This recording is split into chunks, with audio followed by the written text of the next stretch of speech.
Ladies and gentlemen, welcome to another edition of Mel Sanders and Friends here on the Central Valley Talk Network. I almost forgot the network I'm on here. We're glad to be with you. I'm here with Paula Massey. Today is January the 20th, 2022. Boy, this year is going to moving right along. Yeah. And it's just going to be the two of us today. Our co-host, Mr. Cato, won't be able to be with us. He has some family business that he had to attend to. So it's going to be Paula and I. And it was as a reminder, a few weeks ago, she was at a conference, her first annual California School Board conference, and we were scheduled to have a report from her when she came back. But there was some problems she had on her end, and she wasn't feeling the best. So we pushed it back until now. And Miss Paula, welcome. Thank you. Glad to be here again. Yes, glad you're back. Maybe you can share with us. This is your first conference for California School Board Association. What did you Yeah. learn? What was the experience like? Wow. There was a lot of people there. Oh yeah, And at some point it was overwhelming, but it got a little bit easy when I found out how to get to my classes and my trainings that I went to. Mm-hmm. They had so many trainings that you could choose, but I wanted to be very specific in what classes that I wanted to attend. I just didn't want to go where everybody else was going because I needed to have I needed to learn about things that are like going on in my school district and what I could do as a school board member. Mm-hmm. And it was really, after a while, it became very fun. It was so exciting at one point that I went out after a break and did a live video on Facebook, letting my people in my community know where I was in San Diego and what I was doing here and what is it that you want me to bring back? What is the information that you want me to learn of? And it was pretty good. And I was looking at it last night, and I had about 90 something people view that. Oh really? And in my community, well, they were from different places too, family members from different places, but 90 some people viewed that. And so Facebook said, you had 90 some people, do another video. Okay. So it was really, really good. I learned a lot. I met a lot of people. I learned that our school system, California school system, is in trouble. No, you mean you had to travel that far to learn that? Oh my, yeah. I guess you do have a lot to learn. Oh, you know what? I know that it was, but when you sit in these trainings, Workshop. that you think you're going to go and you're going to sit in these sessions, and then you hear what they're talking about, it's like, that is not the one. Let me go find another place to sit. You know, after you sit there and you hear all the introduction, you hear a little bit about what they're talking about, then you realize that, nah, that's not going to help me, what you're talking about. So let me ask you I this. need to go somewhere else where it's going to help me. Let me ask you. I know in years past they had a new board member workshop that was preceded the general session of the California School Board Association. Do they still have that now? And at that time, it seemed to be more germane to it kind of help new board members get introduced to what it's like to be a board member. So is that something that still exists with California School Board Association? I think it is because I just looked at my email yesterday. Mm-hmm. Yeah, this morning it was. And the California School Board Association is having a 2-day workshop for new board members. Oh, so they separate it. It's okay. Yeah, so it's a workshop for new board members. It's going to be held in February. But what I need to find out, because they have this price attached to it. Have the what? There's a price attached to it. Of course there is. That's what it's all about, money. They could have given it to you in the packet that you got in San Diego and had you come up a day or two earlier. But I see now they've spread it out. So now they get just the new board members to come. Where's it going to be held? Virtual. Oh, it's going to be virtual. Oh, okay. And they're So going to charge you for that? it's over $300 if you. But I know it's in February, but I didn't actually see a date. Uh-huh. I'm looking at this. What is the date? Because I'm doing something here in Hanford on the weekends and stuff. But I got to figure out. Oh no, I did get the date. I'm sorry. It's 2 days, and it's from 10 o'clock in the morning until they have a break at 1, and then 12, then you come back and you until 5. So it's 2 full days, and they want you to complete those 2 full days. So it's over $300. So that's Over charged to your 350 district? for one. Over 350 for if you register on time. Over 400 if you register late. Right. So this is paid for by your district? I've got to find that out. I don't know. Of course I it just saw is. that. Of course it is. You're a board member. They take care of those things. That you don't have kind of you guys that work in the community and you do a lot of volunteering. You kind of you think that you're going to have to pay something, but no, you're going to be using taxpayer dollars to get educated on things that the CSBA wants you to have a perspective on. So not to worry. I'll tell you this. At our last board meeting, I got there. I was surprised to walk in and everybody was there at during the closed session at the because some people people come in on time, but they kind of trickle in. You're but talking about trying to find my keys. When I got there, they were talking about a conference, but they didn't go into detail when I sat down. So you're talking about the members of the public or board members? My board members. They were talking about this. The superintendent was talking about it. And I heard them mention something 2 days, coming up soon. But that's it. I didn't hear anything else. They didn't say anything. So, you think this is what they were in reference to? This I'm thinking because this is the only thing that I see coming from School Board Association, California School Board Association. Mm-hmm. So I need to make the phone call tomorrow. Let me write that down. Mm-hmm.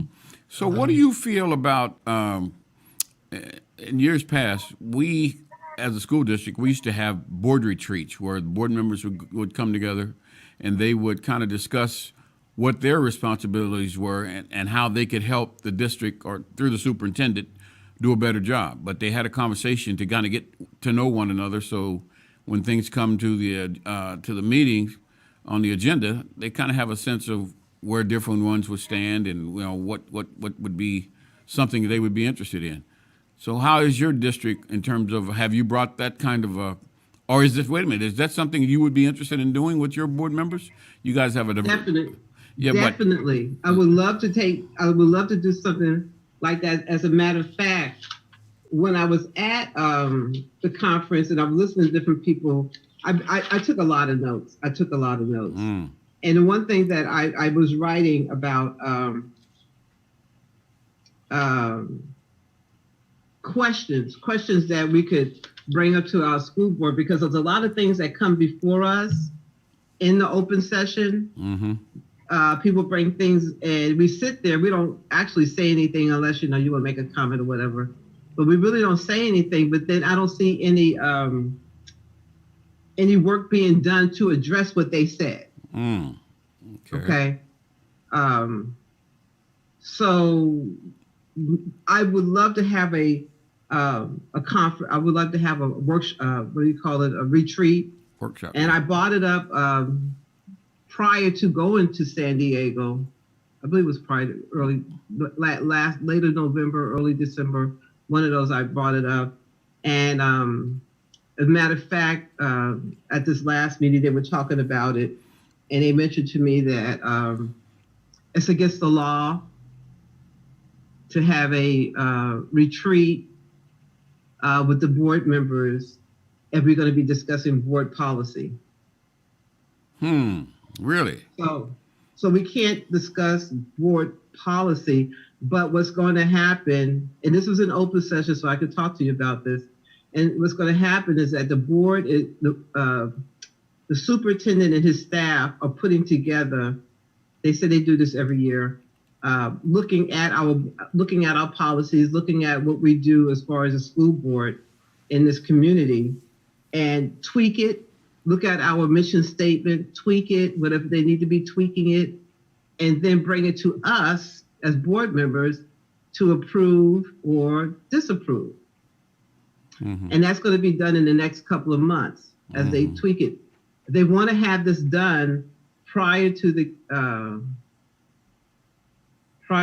people going out for summer break. They want to be able to know, so the teachers who are going out, when they come back, they already know this is what this is going to look like. Mm-hmm. So I have, my biggest problem is, why do you want me to vote on something, say yay or nay, and I don't have nothing to do with it?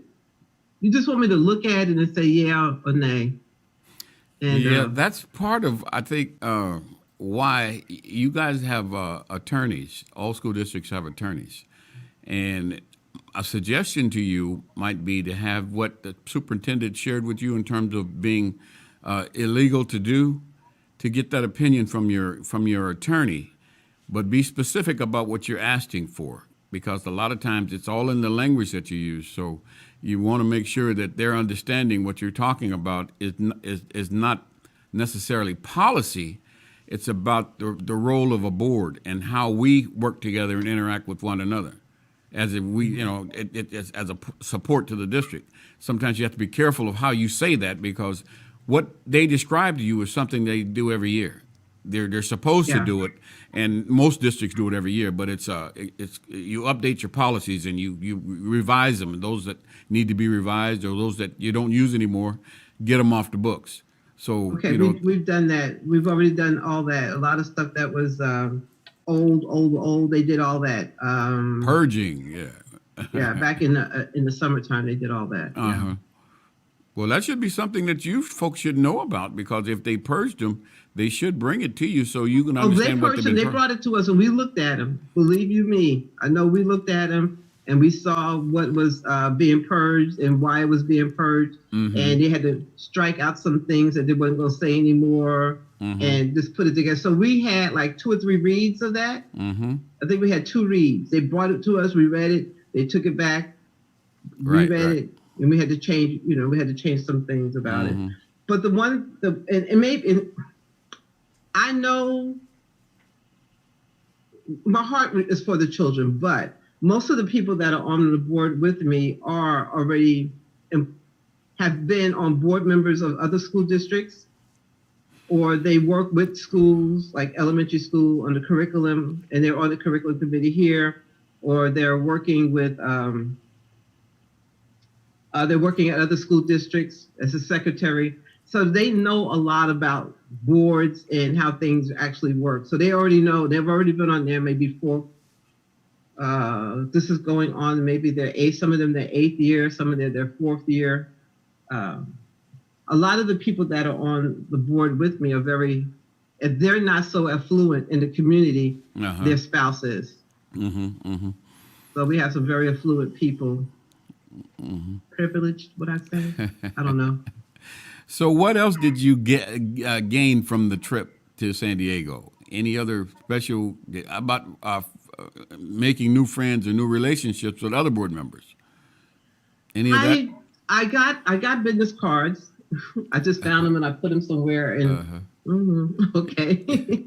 But I did. You know what? They had this young guy, and I watched him on a PBS station. I didn't know that he was going to be our speaker. His name was Victor Rios. Mm-hmm. And he was one of the keynote speakers on the first day. Mm-hmm. And I tell you what, he has a TED Talk video. And he talked about a lot of the same things this man, I really enjoyed him, because he was a gang member at one point, and he saw his uncle get shot and killed right by him, and cops didn't come for an hour while this man bled out. He dropped out of school. He just couldn't do the work, but he had a teacher there that says, "Whenever you're ready, I'll be here for you." But when it came to the point where he see his friends who were dying, and he's standing right next to him, he knew he had to make a change.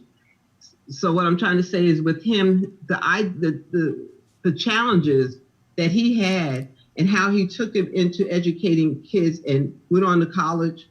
First one, high school graduated, next one, first college graduate in his home. He went on to college and he began doing different things. He began engaging in the people in his community, engaging in the families in his community. So not so much as a kid, the child, he engaged with the family also. Mm-hmm. So one thing that I learned, each workshop that I went to, they always talked about engaging families. Now, we talk about engaging families. The one thing we say, but these people don't want to show up. They say Black people don't want to show up, but we know Mexican people will show up. They have their own little network. I'm telling you, they have a network that is like none to be broken. So if Miss Maria Martinez is head of that, is very literate and very she knows her community and she knows what to say. She could grab a whole bunch of people and go to those site council meetings and go to these meetings that these parents have. When I was living in Fresno, I know that the Hmong community was like that too. They show up in groves. We had a few Black people here, but I know in my community in Hanford, I'm kind of nosy. So when I go up to some place, I say, "What's that?" And I remember I had to go to the school one time to do something. I was gonna observe a classroom, and they had a little paper up there, teach your children how to learn at home. I said, "What's that? Can I have one of those?" He said, "Sure, you're free to come by." So I came by, and there was a lot of Mexican families there, and there was one white lady there, white girl, and it was me. And so I walked in, they said, "Do you speak Spanish?" I says, "No." They says, "Okay, well, she has a laptop over there and you can share with her," this other white girl. So I sat there and after looking and listening to them and I'm reading on the laptop, I said to myself, what's wrong with this picture? What makes them think that I can read? Assume that I could read because I was there, but I was the only one. So I went to that the lady who was doing the workshop. I said, "I want to ask you, how many schools do you take this workshop to?" She said, "I take it to all of the elementary schools." I said, "Well, how many African Americans?" And I couldn't even get that rest of the sentence out. She says, "None." None of our parents are showing up to these workshops, and I'm not sure whether it's because it was held during the daytime. I wonder if it's being held in the afternoon time, because when we did things in Fresno with the Hmong families, we did it after school. So when we did things, it was after school. And when those families, and when I was working in Avenel with their after school program, there was things done in the afternoon because the parents work in the fields during the day. So you think that may have been a holdback, is that folks were working and it may have been more convenient after school for them to be there? It would have been more convenient. And one thing they talked a lot about is the communication with the parents. There was a school district that had an ambassadors club. We have an ambassadors group here in Hanford at Hanford Joint Union High School. And there's some people that were there, started, and they fell off.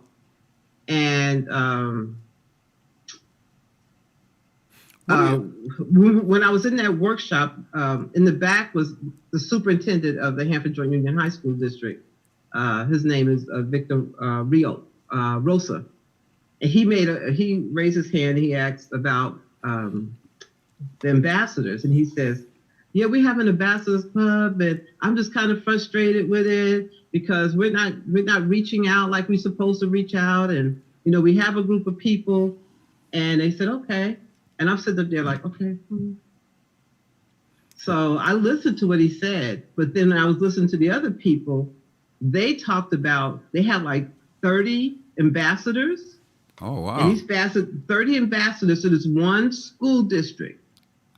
Are they volunteers or are they paid staff? They get a stipend. Oh, okay. All right. So when you say you want to be an ambassadors, you don't just go in, I'm an ambassador. No. You go in there, you do a training, you fill out an application, you do your fingerprinting because you're going to be meeting with the kids and their families. You're in the community doing events for the families, and then they give them a stipend. So every year, every 6 months, I think I wrote it down here. Every so often, I'll put it that way, they review, but it's not over a year. They review that ambassador and say, "Okay, what have you been doing? Let's look and see what the things that you've been doing. You've been showing up. We've been paying you. Oh, you're not doing this. You're not doing this." It says, "Okay, we'll let you know. Thank you for your service, but we're not going to be using you anymore." And so that's what they do. And then they advertise for more ambassadors.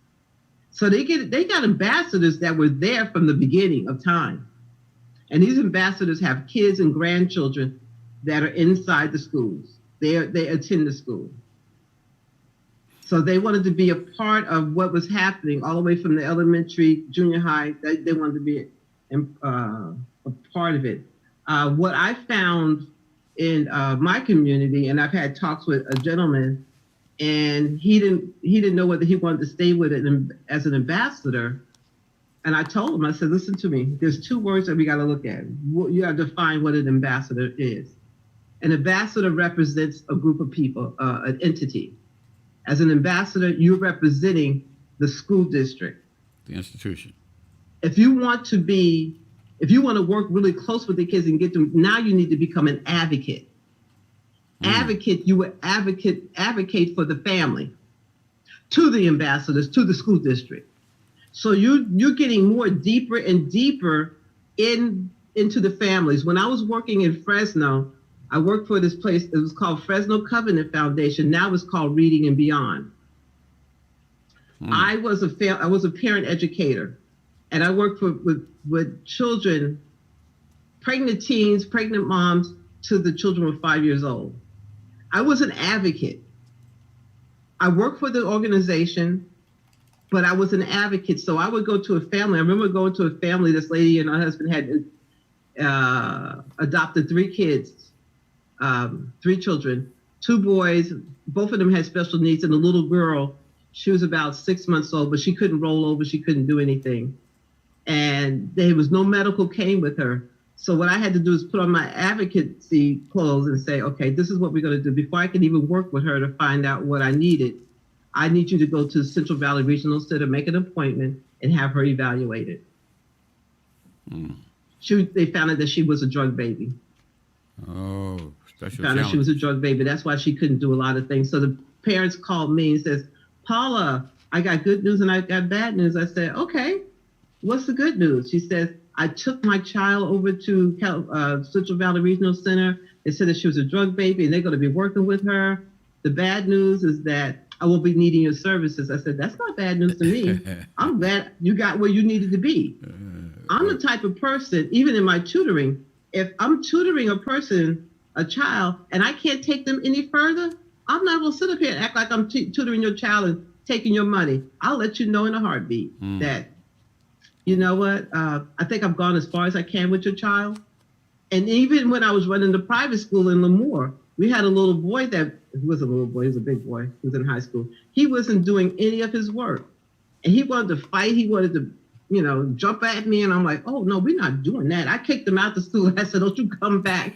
He got to walking in the field because we were like in the field off the freeway. And I told his mom, I said, let me tell you this.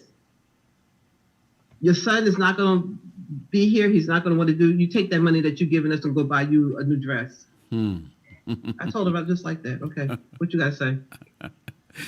Well, listen. So I learned a lot. A lot of the groups that I went to, they were really talking about parent advocacy.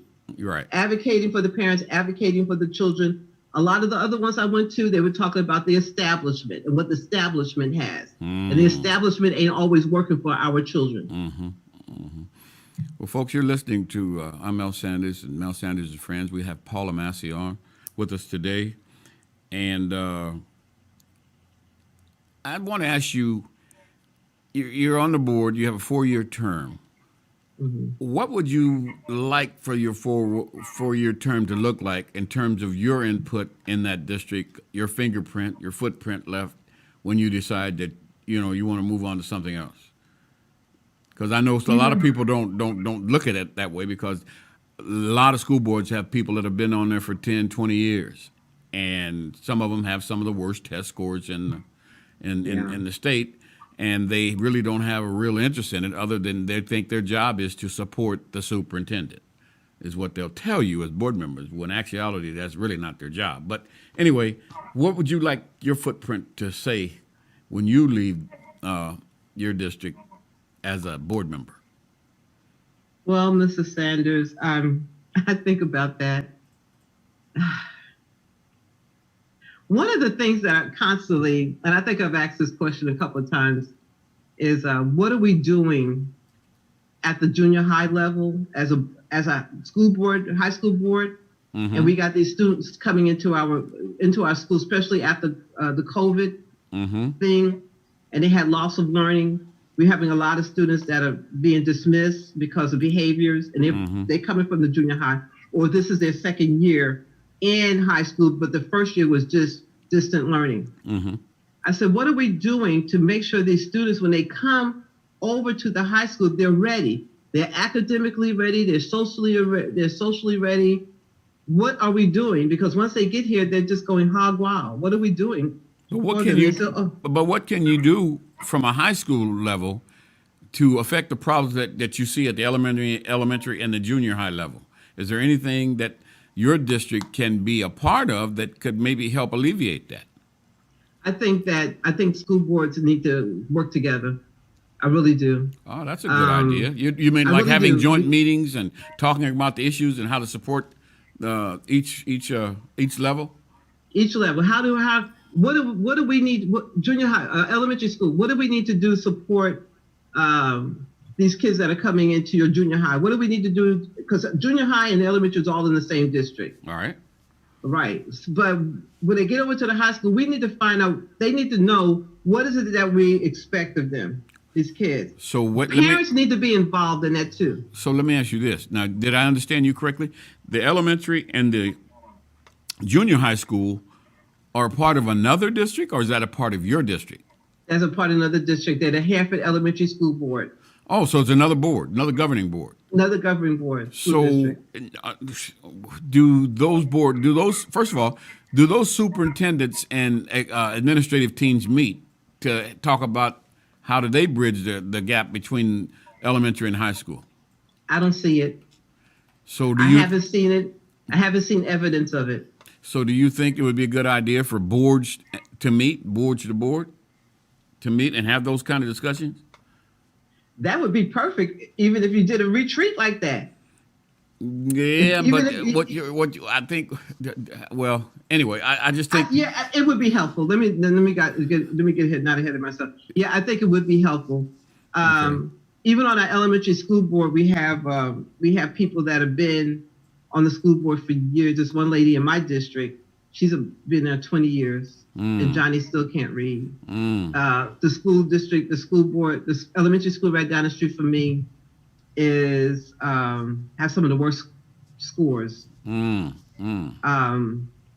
one thing they had the worst scores. That's Wow. Yeah. Wow. I was observing a third grade class in there, and I learned the word non-reader because there were third graders in there that could not read. They didn't know the word see, if. Wow. Two, I have I tutored one of them, and I have a Dick and Jane book, and he couldn't even read that. So, yeah. So you I think that if there was some type of way that they could come together and meet, because this is what has happened. I'm just going to go this little bit. That over the couple of years, the Hanford Elementary School, I'm not sure how they did this, but all students there get free lunches. I don't care whether you qualify, you don't qualify, you make too much, everybody get a free lunch. But when it came over to the high school, not everybody get a free lunch. Were the same group of kids? We could be in the same family. Little Tommy and little Jane getting a free lunch. When we come to Elgin or whoever in the high school, their brother and sister, they got to pay for their lunch. Well, that seems like be a policy problem within the district, because I think the guidelines are clear from the state and from the federal government in terms of free and reduced lunch. But that may be a conversation that needs to be had with the other governing board members to talk about a common policy throughout, because it can be a burden, I think, on parents if your elementary kids don't have to pay, but your kids at the high school level or the middle school level have to pay. So, yeah, that would probably be a good conversation to have among board members to talk about this. Yeah. And I would venture to say that it probably seldom, if ever, happens where boards do that. And I think I get it. But a lot of times it's territorial. Boards like to be, this is our district, our board. You handle yours, we'll handle ours, and it may be a liability to the students themselves. You know what? That's what I find in this whole city of I will say Kings County. I will say Hanford. That we have Hanford is the seat of the county, right? And everybody wants to do their own little thing. All these little agencies want to do their own little thing when they don't need to do their own little thing. They could come together and help each other with different programs. But you know what? I just don't understand why we're so separated. Money. Money is the issue. Usually, that's what's behind it. When you talk about consolidating, that means you're not going to get as much money from the source. But if you keep it separate, then you can maintain your budget, and you'll have less interference from the state when it has to be fragmented like that. That's one of the things I've learned over the years of why they do that, why they don't consolidate and put it together, because you're basically replicating the same thing. Where we would spend money, a whole lot of money. I remember they were doing some work. They're doing some work at the schools, and they needed a tool. They needed some type of big, heavy equipment. And somebody from the city said, "Oh, we got that equipment over there. We just bring it over there and do it for you." Inside, I was jumping up and down because that's what needs to be happening. But you're going to pay Julie Jollybo over here thousands of dollars to bring his equipment when the city got the same equipment and could be done. Pay the city so that money could stay in our community. Well, you're going to have problems because you're talking about common sense. And when you do that, mix it with government and education, that's a rarity. You're not going to get, and that's what my thing is, you need to have educated board members so that they understand how that works. And they don't just take the word of the person they hired that they're paying hundreds of thousands of dollars to not give them clarity as to what they can do as a district and their responsibility as a board member. But those are some of the things. I was just interested to hear what you were learning when you went down to San Diego, and it sounds like you were kind of like a kid in a candy store. You saw a lot of things that you were looking around and saying, "Oh yeah, but you had enough, I guess, intelligence to recognize when you needed to make that change, and this is not giving me what I need to take back." Is that a fair assumption? Yeah, because my whole thing, because I wrote down here, how can we reach out to junior high students to prepare them for high school?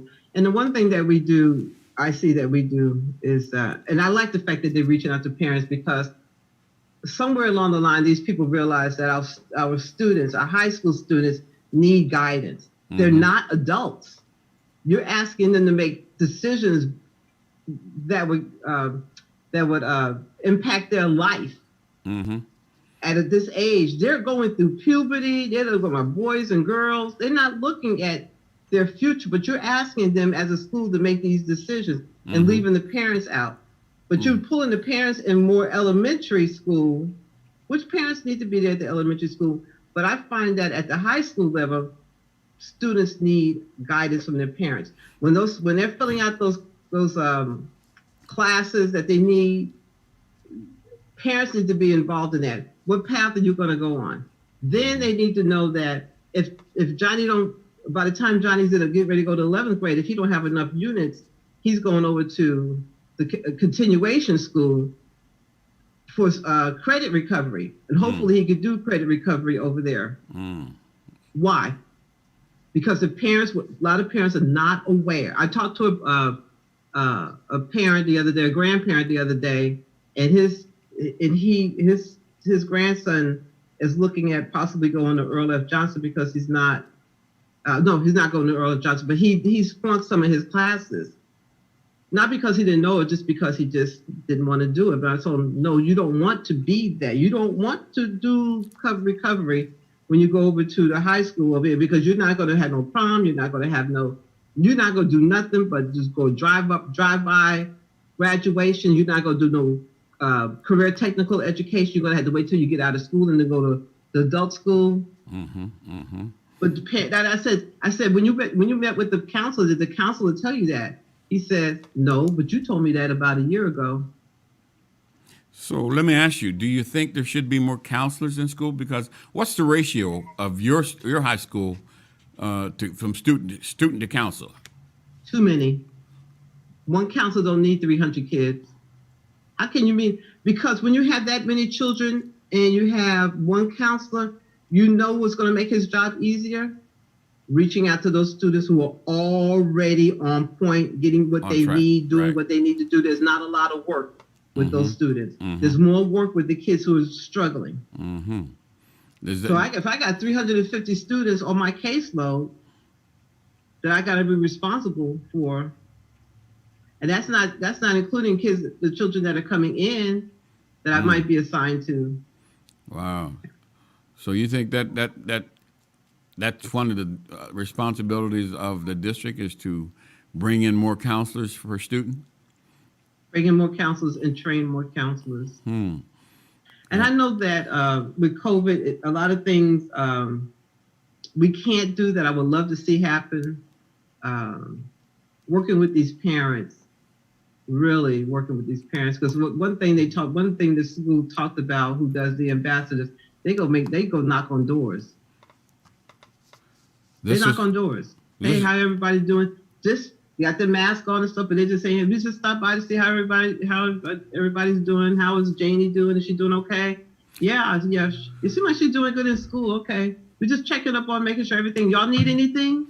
So is this what they were doing? This is one of the workshops that you attended? This is one of the workshops. Schools? I'm trying to see if I can. And this school is in Southern California. Mm-hmm. I'm trying to think of the name of the district that they were in. Yeah. They're in Southern California. I think they're outside of San Diego, one of those little areas there. I think I wrote it down here somewhere in my book. But yeah, they knock on doors, and that's how they're engaged.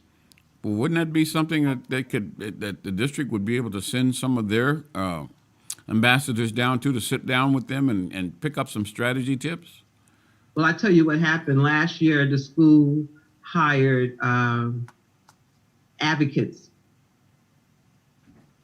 And I remember when Women with Visions Unlimited, we did our candidates forum. Right. And we were talking to the Office of Education, the one who was running for superintendent, Mr. Barlow. We talked about advocacy, having advocates that would go and work with the parents and stuff like that. And I can't really remember whether they said they were going to do it or not, but they've done it. And they paid them pretty good. Oh, really? But they don't look like me. And the dropout rate in your community is among the highest, isn't it? You know what? I'm not sure what it is now after COVID. I'm not sure.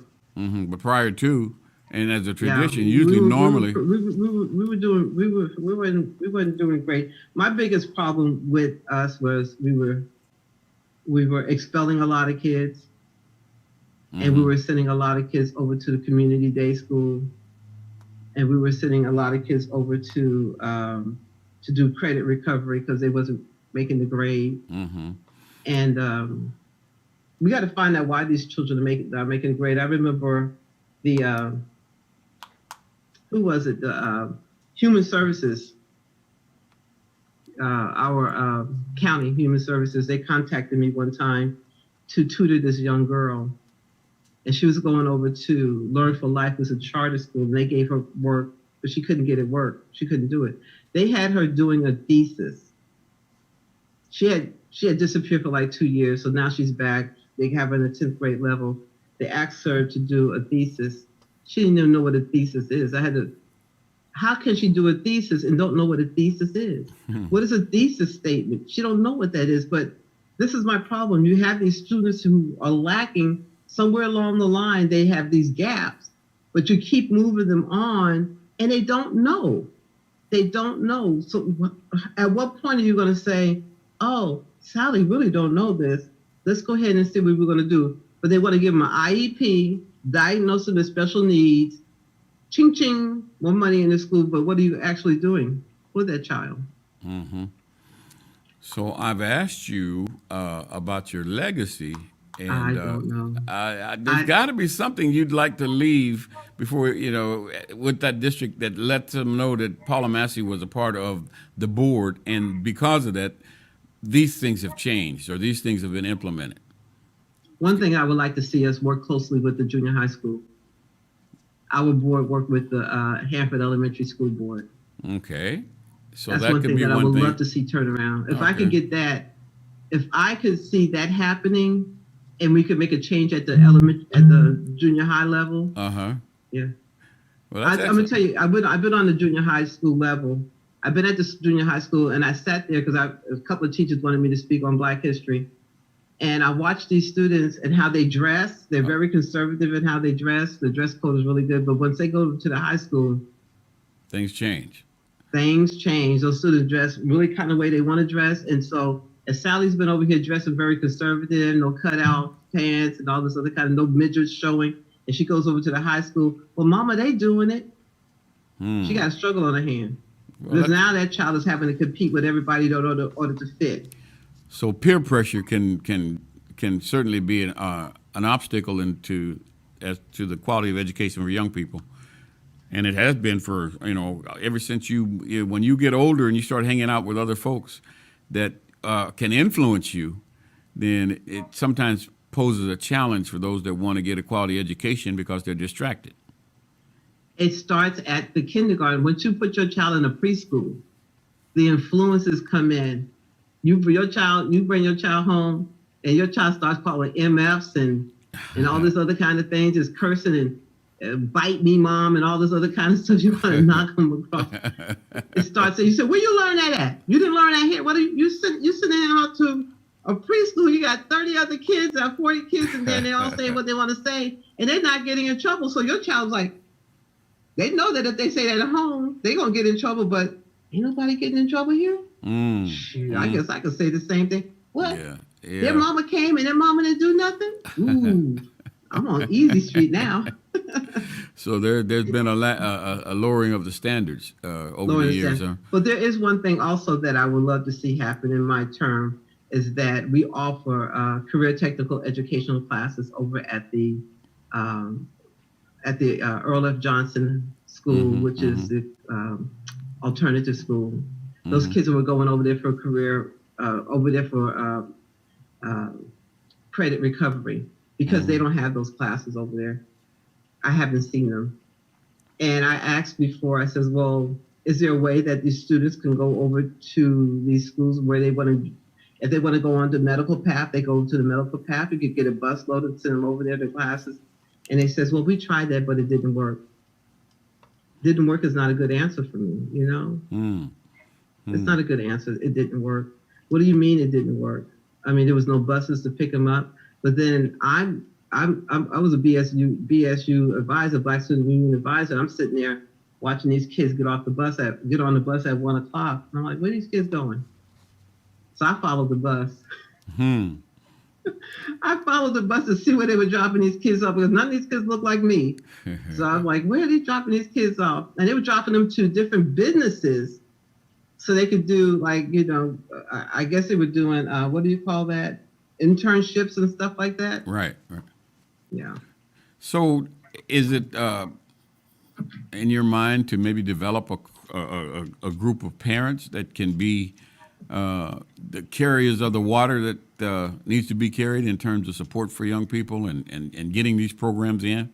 Because I know everybody's not going to college, but sometimes you need that outside push from parents to say, I'd like for the district to offer A, B, C, or D in addition to your college prep courses, because everybody's not going to college. So it seems to me that by building that coalition of parents, you could put the pressure on the district to do that, because it seems to me that you're on the board, and I don't.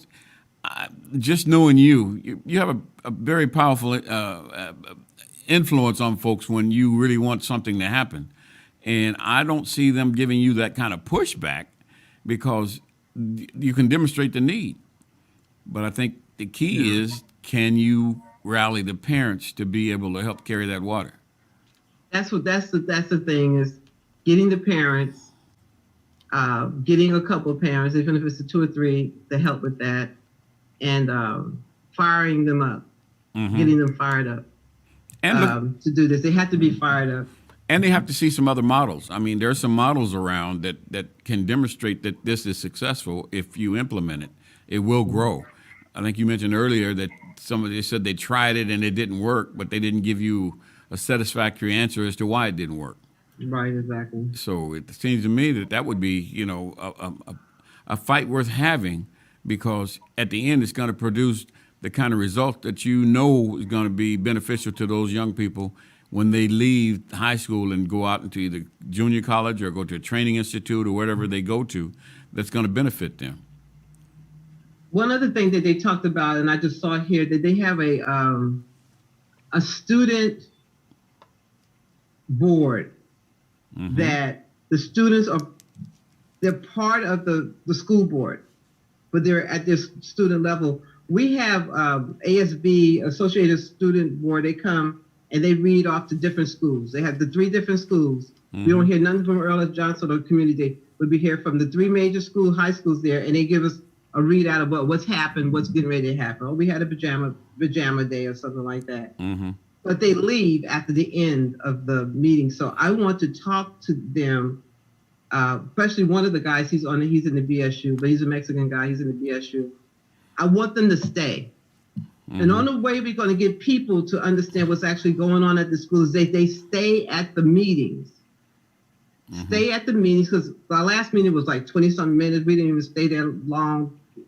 So stay at the meeting so you as a young person could understand what goes on, the decisions that are being made about your education, or what money is being spent that you're not getting for your education. So I want them to do that. That's one of the things that I would love for them to stay at the meeting. And then you said something about, I was just reading it here, school board, don't go home. Yeah, I think that's basically it. So how does yeah, go ahead. How would you think your administration would feel about something like that, having those students stay and hearing the real meeting rather than the fluff that's giving a report about the Powder Puff League meeting and we had fun with the other school, or what do you think the district administration would feel about those students staying for the real meat and potatoes of? They might wonder why they staying, because I've heard them say, y'all can go ahead and go now if y'all want to. Yeah, they put that caveat in. You can go, but you can stay if you want to. Well, so what is the child going to do? Well, obviously, young people, they're going to say, well, thanks, but we're going to leave. But I don't know that they know the importance of what goes on after they leave. Yeah.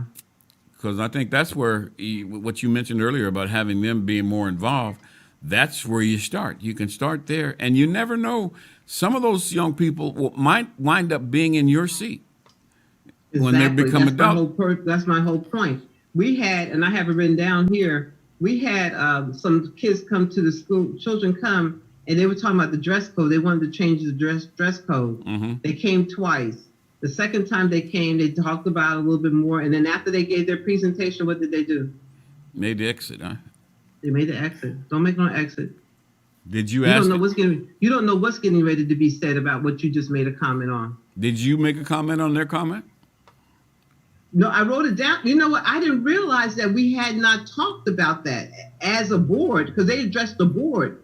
Right. And that's one of the things that never got addressed.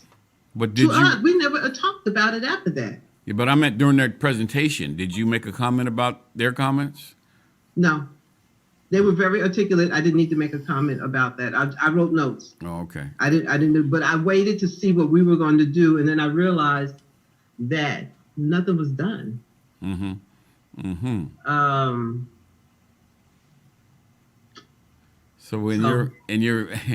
So I guess before your term is up, you'll understand how those functions work to have board input on suggestions coming from the comments made by people presenting to the board.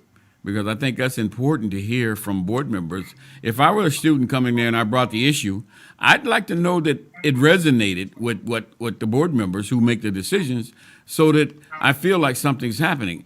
If you don't say anything, it probably would lead them to think that you're not going to do anything. Well, you know what? I tell you, all we say was thank you. Thank you very much for presenting. Thank you. It's crazy. Are you? There's a lot of things that I have written down here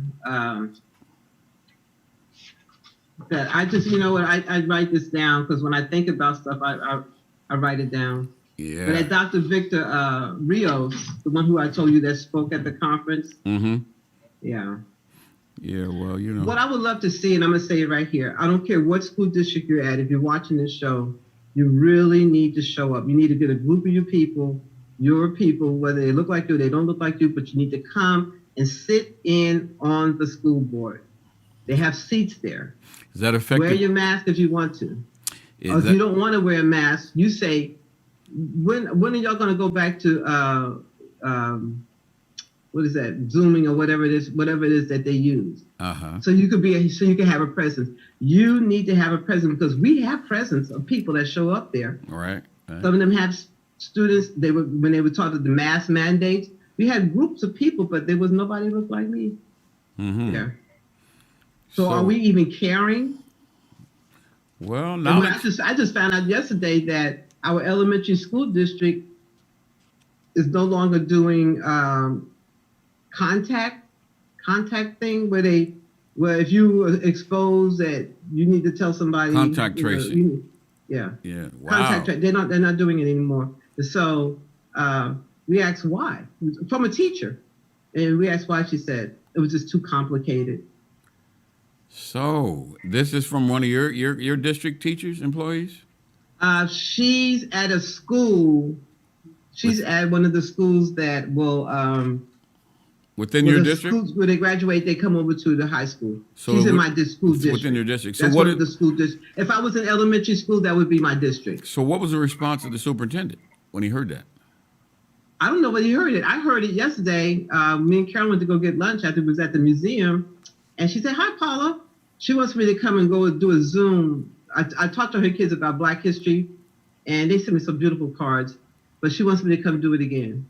But she wants me to do it on Zoom because of the contact tracing and stuff like that. And okay.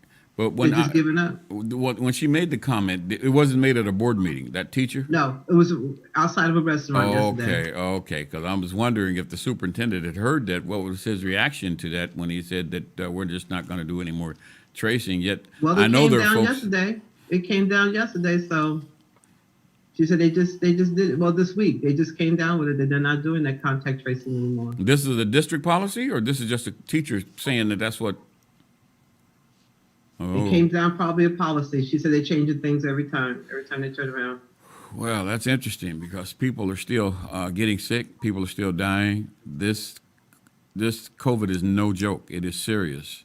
And for those folks who don't believe it is, I listen to the news and I hear about folks who were major deniers or didn't believe in it at all, who are passing away from preachers to educators to leaders of organizations who just didn't believe in it, and yet now they're gone. So I think until it's gone, or until they can find a remedy that can keep it from spreading so fast, we need to do all we can to live. Because this, I went to a funeral last week. A friend of mine lost someone just this past Monday, and it was due to COVID. So it's really something that we really don't want to get off the front pages. We need to keep it front and center and make sure our people stay safe, because man, it's devastating to see someone who can't breathe. If you've ever seen folks who are suffering from COVID and they have the oxygen and they're laying in that hospital bed and they're struggling to breathe,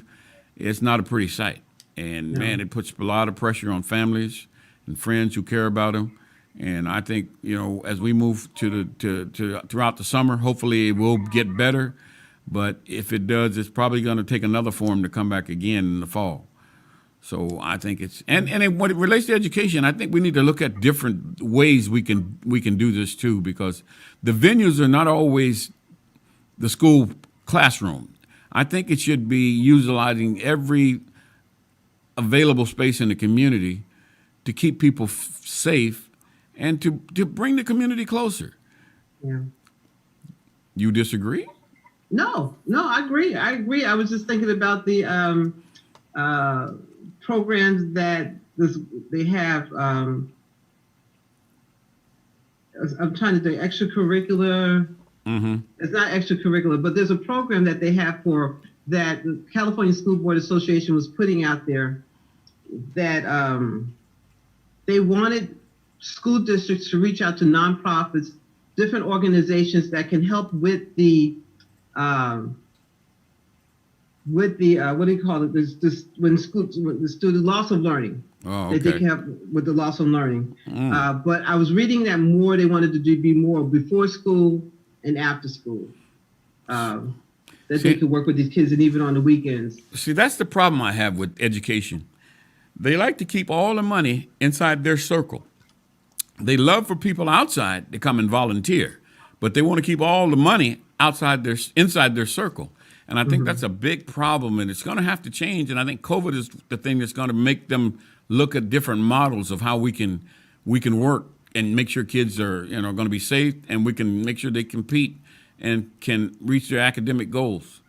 But I don't know. It's when you talk about money, that's a difficult conversation. It really is. Because the whole thing, you're absolutely right. And I know we don't have that much time left, that when you're talking about them keeping the money, and they definitely want to keep the money in, but it's not what they're doing is not working. Exactly.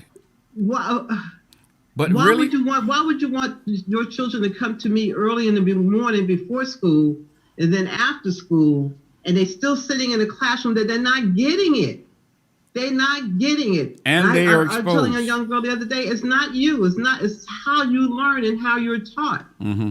Mm-hmm. And you're exposed when you're at the district like that. There's much greater chance for you to get the infection because you're in a closed environment.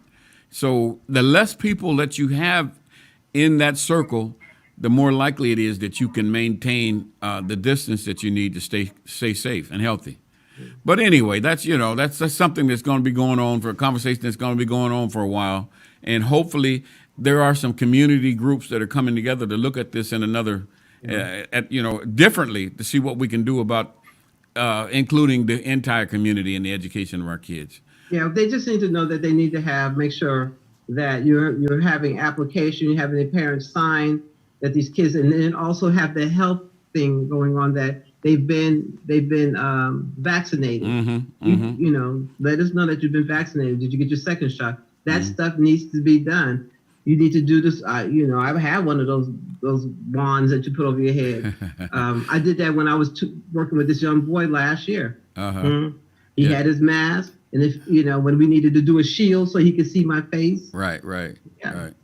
From kindergarten, by the time he left me, he was on the 3rd grade level. Leave me alone. Wow. I know it can be done. Yes, I believe it can be too.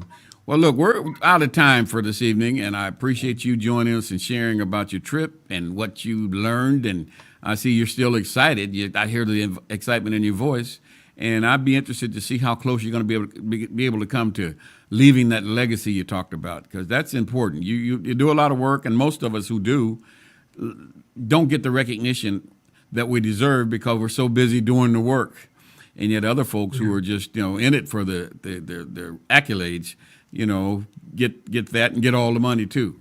But hopefully things will change, and we'll get a chance to make the impression on the community that can make the difference in making sure our kids achieve. That's all the time I have. Thank you so much, Paula, for being with us. And Thank you. I'm glad to be. I know I was just running my mouth, but that's just what I do. You had a lot of good information. Appreciate that.